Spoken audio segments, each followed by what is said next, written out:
मैं आप सभी का हार्दिक अभिनंदन करता हूँ, हार्दिक स्वागत करता हूँ। आज हम अध्ययन करेंगे वर्ग के बारे में। आपने नाम सुना होगा वर्ग किसे कहते हैं, लेकिन फिर भी यह बातें उन विद्यार्थियों के लिए उनके दिमाग में बार बार आता है कि वर्ग वास्तव होता क्या है, वास्तव में क्या है वर्ग। क्योंकि जब तक विद्यार्थी पढ़ते रहता है ये शब्द उनके दिमाग में बार बार आते जाते रहता है। हर कक्षा में जहाँ गणित पढ़ाए जाएंगे वहाँ वर्ग शब्द का प्रयोग होता ही है। तो हम इसके बारे में अध्ययन करेंगे।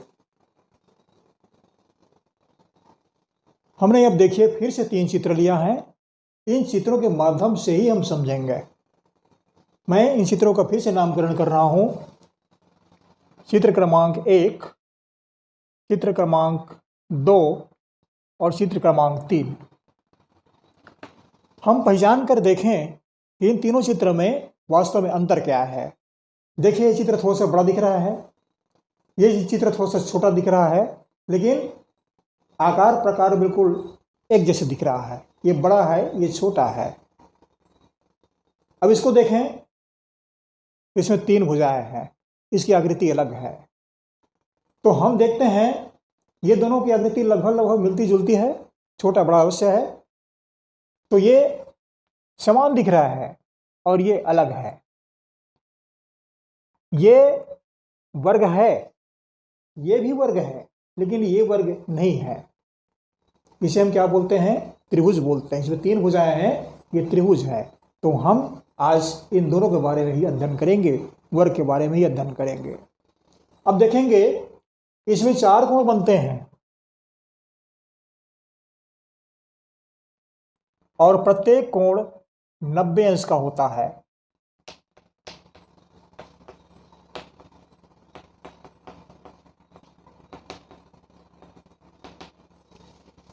ये चित्र छोटा सा दिख रहा है, लेकिन इसमें भी 4 भुजाएं हैं और प्रत्येक कोण 90 अंश के होते हैं।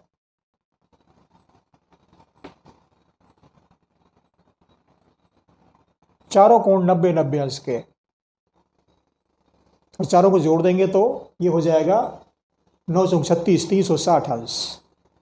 माने वर्ग के चारों कोण को हम जोड़ दें तो वह 360 अंश का होता है। आगे बढ़ते हैं। इसमें 4 भुजाएं हैं, प्रत्येक भुजा की लंबाई बराबर होती है।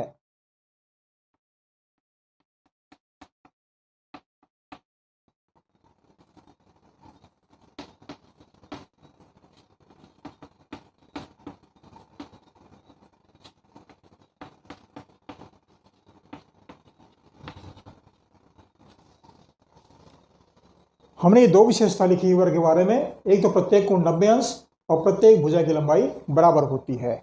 2 विशेषताएं हैं। वैसे इसमें भी होंगे।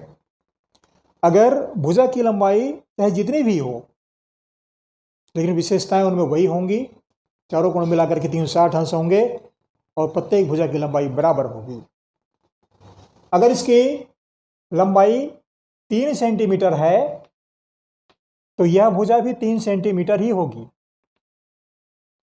अगर ये 2 सेंटीमीटर है तो इसकी प्रत्येक भुजा 2-2 सेंटीमीटर होगी।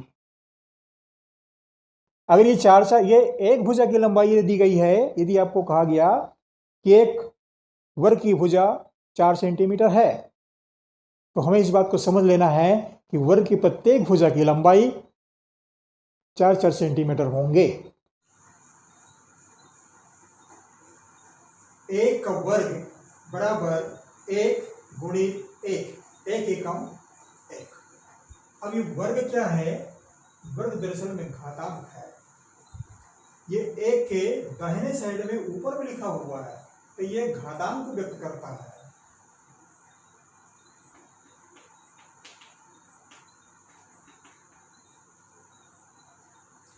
कोई भी संख्या, कोई भी राशि का घातांक 2 है तो उसके वर्ग को संबोधित करता है, स्पष्ट करता है।